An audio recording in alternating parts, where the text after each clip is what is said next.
The email from Linda hit me like a blade. 3 cold sentences demanding a divorce, sent while I was miles away sealing a deal. My hands shook as I opened our firm's accounts, only to find over $1 million gone, siphoned by Michael, my best friend since childhood. In a single night, on March 10th, 2022, the 2 people I trusted most had shattered my world. Linda's betrayal was personal, a 15-year marriage reduced to a digital farewell. Michael's was professional, a calculated theft of our firm's heart. I sat in the dark, the glow of my laptop casting shadows, my pulse pounding with a mix of hurt and clarity. They thought I'd break, that Daniel Crowe was too honest, too soft to fight back. But they didn't know me. Beneath the pain, a resolve took root, cold and unyielding. I wouldn't scream or beg. I'd outsmart them. What secret plan had Linda and Michael woven, and how far would I go to unravel it? I opened an email from my wife, Linda, expecting a warm note, only to find divorce papers attached in a cold 3-sentence message. Hours later, I discovered my best friend and business partner, Michael, had drained half our firm's accounts. The betrayal hit me like a physical blow, a sharp ache in my chest that threatened to unravel everything I had built. My name was Daniel Crowe, 42 years old, a financial consultant based in Portland, Oregon. For 15 years, I had poured my energy into my marriage with Linda and our consulting firm, believing both were unshakable. Michael Rains, my friend since we were boys, was my partner in the business, a man I trusted with my dreams and my future. It was the evening of March 10th, 2022, when I returned from a week-long trip to Seattle, where I had finalized a deal for a client's manufacturing business. My suitcase still sat by the door, my tie loosened, as I sank into the leather chair at my desk. The house was quiet, Linda supposedly visiting her sister in Eugene. I opened my laptop, hoping for a distraction, and saw her email. The subject line was blank, the body curt. She wanted a divorce, effective immediately, with no reason given. My pulse quickened, a mix of confusion and hurt swirling in my mind. I reread the message, searching for some hint of the woman I had loved since we were 27, but found only cold finality. To steady myself, I logged into our firm's accounts, a routine I often turned to when life felt unsteady. What I found stopped my breath. Over $1 million was gone, siphoned through a series of transactions authorized by Michael. The transfers, dated over the past 3 days, led to an account I did not recognize. My hands hovered over the keyboard, trembling not from fear but from a dawning realization. The 2 people closest to me had acted in concert, their betrayal a calculated strike. I poured a glass of water, the cool liquid grounding me as I forced my mind to focus. My career had taught me to see patterns, to anticipate risks others missed. I thought back to the past few months. Linda's late nights at her marketing firm, her vague excuses about client dinners, Michael's evasive answers when I asked about new accounts he was managing. The signs were there, faint but persistent, and I had ignored them, blinded by trust. Now, the truth was undeniable. They had not just betrayed me, they had tried to dismantle my life. I opened a spreadsheet, my fingers moving with practiced precision, and began listing what I knew. The email, the missing funds, the timing of my absence. My discipline, honed by years of managing volatile markets, kept me from spiraling. I felt the sting of their actions, but I would not let it define me.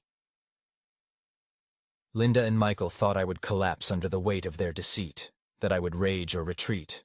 They underestimated me. I was not a man who broke easily. My life's work, my reputation, my future. They had tried to steal it all, but I would fight back, not with reckless anger, but with the quiet resolve that had carried me through every challenge.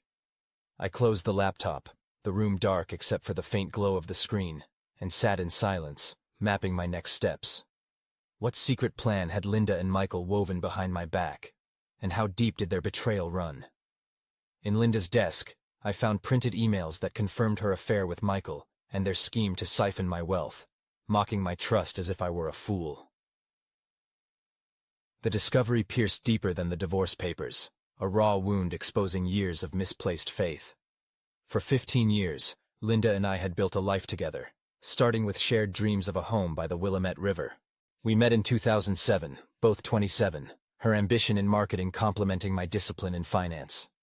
Our wedding in 2009 was a quiet affair, with Michael as my best man, his laughter filling the room. He joined our consulting firm in 2012, his charisma balancing my methodical approach. I trusted them both implicitly, believing our bonds were unbreakable. The night of March 10, 2022, after uncovering the divorce email and the missing $1 million, I could not sleep. The house felt foreign, its silence amplifying my unease. Linda was still in Eugene, or so she claimed, and Michael had not answered my calls. I needed answers, not assumptions. I moved to Linda's home office, a space she kept meticulously organized. My hand steadied as I searched her desk, driven by a need to understand. In a locked drawer, I found a thin folder, its edges worn, as if frequently handled. Inside were printed emails, dated over the past 6 months, between Linda and Michael. The words blurred at first, my mind resisting the truth. They detailed an affair that began 2 years ago, hidden behind late meetings and fabricated business trips. Worse, they outlined a plan to transfer our firm's assets to a shell company, using my absence in Seattle to execute the theft. They had forged my signature on documents, redirecting client funds to an account they controlled. One email, sent on February 20th, 2022, cut deepest. Linda wrote that I was too predictable, too honest to suspect them. Michael replied, calling me a pawn in their game, a man who would rather lose everything than fight dirty. Their mockery burned, but I forced myself to read every line, each word fueling my resolve. I scanned the emails, saving copies to a secure drive. My discipline, the trait they ridiculed, became my anchor. I thought back to moments I had dismissed. Linda's distracted glances, Michael's sudden interest in offshore accounts, their shared smiles at a client dinner in January. The signs were there, and I had been blind. The betrayal was not just personal. It was a calculated assault on my life's work. Our firm served small businesses, families who trusted me with their savings. The thought of their losses tightened my chest, but I pushed the pain aside. I would not let emotion cloud my judgment. I sat in the dark office, the folder heavy in my hands, mapping my next steps. Confronting them now would be reckless. I needed more evidence to unravel their scheme. The hurt was visceral, a constant ache, but I channeled it into purpose. I would protect my clients, my reputation, and myself, not with anger, but with precision. My mind raced, piecing together their plan. They had underestimated me, believing I would crumble under their deceit. But I was not the man they thought. I closed the folder, the room lit only by the faint glow of my laptop, and began to plan. How far had their plan progressed, and could I uncover enough to stop them before they destroyed me? Years ago, I had opened a secret account, a quiet precaution born of instinct, and now it was my lifeline against their betrayal. The realization steadied me, a flicker of hope amid the wreckage of Linda and Michael's deceit. My name was Daniel Crow, 42 years old, a financial consultant in Portland, Oregon. For 15 years, I had built a life with Linda, my wife, and a business with Michael, my friend since childhood. On March 10, 2022, I discovered Linda's divorce papers and Michael's theft of over $1 million from our firm. The emails I found later confirmed their affair and their plan to frame me for their fraud. The weight of their actions pressed down, but I refused to break. 5 years ago, in 2017, I had opened a separate bank account, transferring small portions of my income without telling Linda. It was not distrust, but a habit of caution, a lesson from years of navigating volatile markets. The account held $50,000, modest but untouched, a safety net I had almost forgotten. Now, that reserve was my anchor. Sitting in my home office on March 11, 2022, I felt the sting of betrayal but focused on strategy. I could not fight alone. I contacted Emma Wilson, a corporate lawyer and friend from my university days in 1998. Her sharp mind and loyalty were exactly what I needed. I met Emma at a quiet cafe on March 12th, the Portland rain drumming against the windows. I shared the essentials: Linda's email, Michael's theft, The incriminating emails. Emma's eyes scanned the documents, her expression grim. She confirmed the transfers were illegal, but warned that proving fraud required ironclad evidence. Her words sharpened my focus, and I thought of Tom Harris, a private investigator and former client whose business I had helped grow in 2019. I called Tom that evening, explaining I needed discreet research into Michael and Linda's activities. He agreed without hesitation, his trust in me a reminder of why I fought. My secret account funded his work, a calculated investment in my counterstrike. I felt a quiet pride in my foresight, a trait Linda and Michael had mocked as predictable.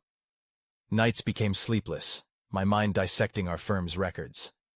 I traced discrepancies Michael had buried, transactions dated as far back as December 2021. Each discovery clarified their scheme, but also deepened my hurt. They had exploited my trust, using my absence in Seattle to move funds. Yet, I remained disciplined, my emotions locked behind a wall of resolve. I thought of my clients, small business owners, families who relied on me. Their potential losses fueled my determination. Emma and Tom were my allies, but I was the one who had to piece it together. I worked in the dark, the glow of my laptop my only company, knowing time was slipping away. My secret account was more than money. It was proof I had always been prepared, even if I hadn't known why. Linda and Michael thought they had outmaneuvered me, but I was not defenseless. Every step brought me closer to the truth, yet also to a confrontation I dreaded. What would Tom uncover, and would it be enough to dismantle their carefully laid scheme? Tom's report arrived with photos of Linda and Michael together, and documents exposing a multi-million-dollar fraud orchestrated under my name. The images seared into my mind, each one a fresh wound confirming the depth of their betrayal. I was Daniel Crow, 42 years old, a financial consultant in Portland, Oregon. On March 10, 2022, I uncovered Linda's divorce filing and Michael's theft of over $1 million from our firm. Days later, emails revealed their affair and a scheme to siphon assets, mocking my trust. My secret account and allies, Emma, my lawyer friend, and Tom, a private investigator, gave me a fighting chance. On March 18, 2022, Tom's email arrived, a digital folder heavy with truth. I opened it alone in my office, the Portland skyline dim through the rain-streaked window.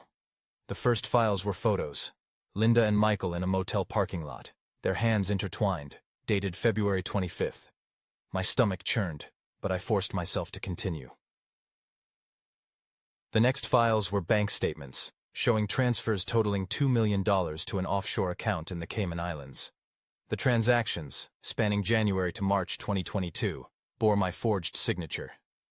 Emails between Linda and Michael detailed their plan. They would drain the firm's accounts, sell the assets to a shell company, and frame me for embezzlement to deflect suspicion. One email, sent on March 1, 2022, revealed their affair had lasted 3 years, hidden behind late-night meetings and fabricated business trips. The betrayal was not a spur-of-the-moment act, but a meticulous plot, exploiting my absence and trust. Their arrogance, believing I was too honest to fight back, stung as much as their deceit. I met Emma on March 19th, handing her the evidence. Her analysis was sobering. The fraud was sophisticated, designed to ruin my reputation while shielding them. She found a contract, dated February 10, 2022, transferring client funds to the shell company, my signature forged with chilling precision. The scale of their plan overwhelmed me, but I anchored myself in discipline. Tom sent more evidence on March 20th, a recorded call from March 5th, where Michael discussed the shell company with a broker, his voice casual, as if stealing millions was routine. The recording was damning, but Emma warned we needed more to ensure a conviction. I spent nights cross-referencing bank records, my eyes burning from the screen's glow, each discovery a mix of pain and resolve. The hurt of their affair gnawed at me, but the thought of my clients, small business owners, families who trusted me, kept me focused. Their savings, some as little as $10,000, were at stake. I felt their losses as my own, a responsibility I could not ignore. Emma and I built a legal strategy, piece by piece, knowing a premature move could alert Linda and Michael. My discipline held firm, even as sleepless nights took their toll. They thought I was soft, a man who would fold under pressure, but every document I uncovered proved them wrong. I sat in the dark, the weight of their treachery heavy, yet my determination grew. The evidence was mounting, but the clock was ticking. Could Emma build a case strong enough to bring them down, or would their lies outpace my truth? I watched Michael's face pale as police snapped handcuffs on his wrists, while Linda stood frozen in the courtroom, her confidence shattered. The sight brought no joy, only a quiet relief that justice had finally spoken.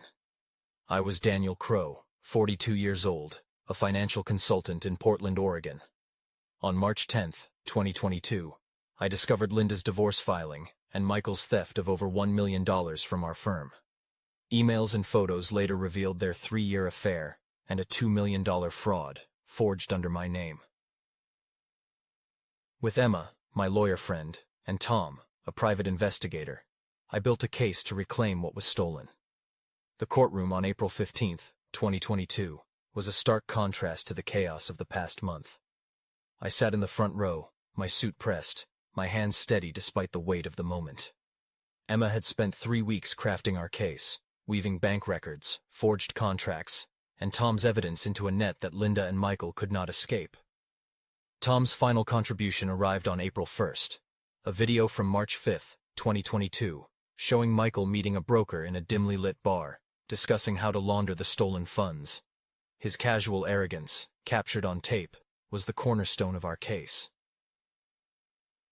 Emma paired it with bank statements, dated January through March, 2022, showing $2 million funneled to an offshore account. In court, the prosecutor presented our evidence with precision. The forged contract, dated February 10, 2022, bore my signature, but Emma's expert witness confirmed the fraud. Michael's attempts to shift blame unraveled as the video played, his voice echoing through the silent room. I watched his composure crack, his eyes darting to the exit. Linda was called as a witness on April 16th. She stood, her posture rigid, but her hands trembled as the prosecutor dissected her role. Emails from March 1, 2022, showed her coordinating the shell company's setup.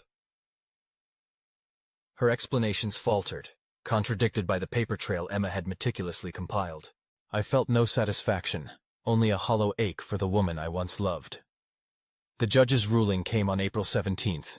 The court froze Linda and Michael's accounts, ordering restitution of $2 million to the firm and its clients.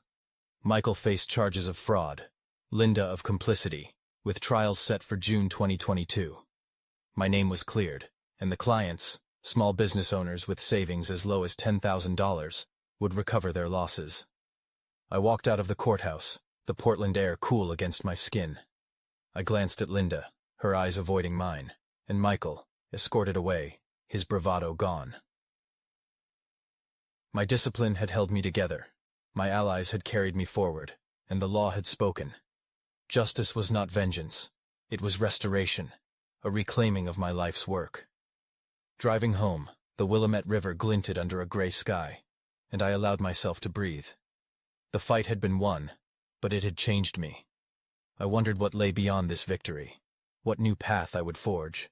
With justice served, what new life could I build from the ashes of their betrayal? Rezbe text, Nesmyslovi korotki abzatsi. I stood on the porch of my new home, the Willamette River glinting in the distance, knowing justice had protected not just me, but those who trusted me. The peace I felt was hard-earned, a quiet triumph over the betrayal that had nearly broken me. My name was Daniel Crow, 42 years old, a financial consultant in Portland, Oregon. On March 10, 2022, I uncovered Linda's divorce filing and Michael's theft of $2 million from our firm. Their affair and fraud, exposed through emails, photos, and Tom's investigation, led to a courtroom victory on April 17, 2022. With Emma's legal expertise, I reclaimed my life. By March 10, 2023, I had rebuilt from the ashes. I moved into a modest house in Portland's suburbs, its wooden porch overlooking the river Linda and I once dreamed of sharing. The house, purchased with my secret account's $50,000, was a symbol of my independence, its walls untainted by the past. The firm, now solely mine, thrived under new management. I expanded our services, launching a program in June 2022 to help small businesses recover from financial setbacks.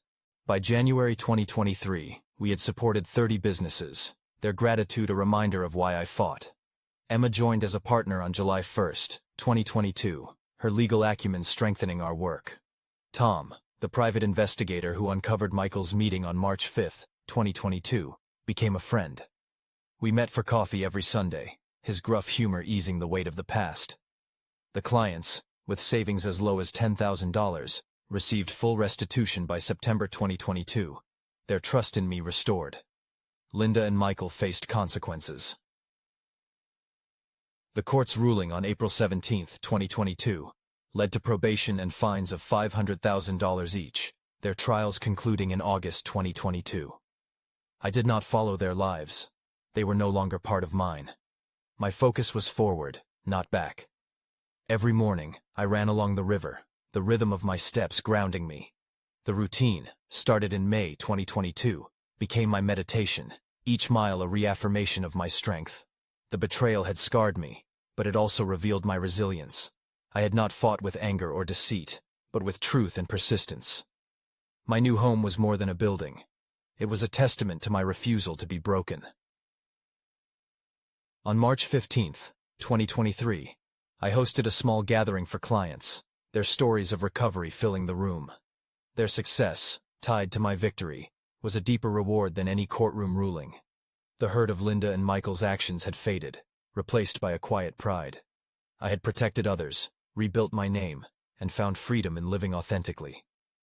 One evening, as I reviewed portfolios, the sunset painted the river gold, and I felt a peace I had not known before. Justice was my victory, but living well was my triumph. The path ahead was mine to shape, and I wondered what new chapters awaited. If you enjoyed this story, please like, subscribe, and share your thoughts in the comments.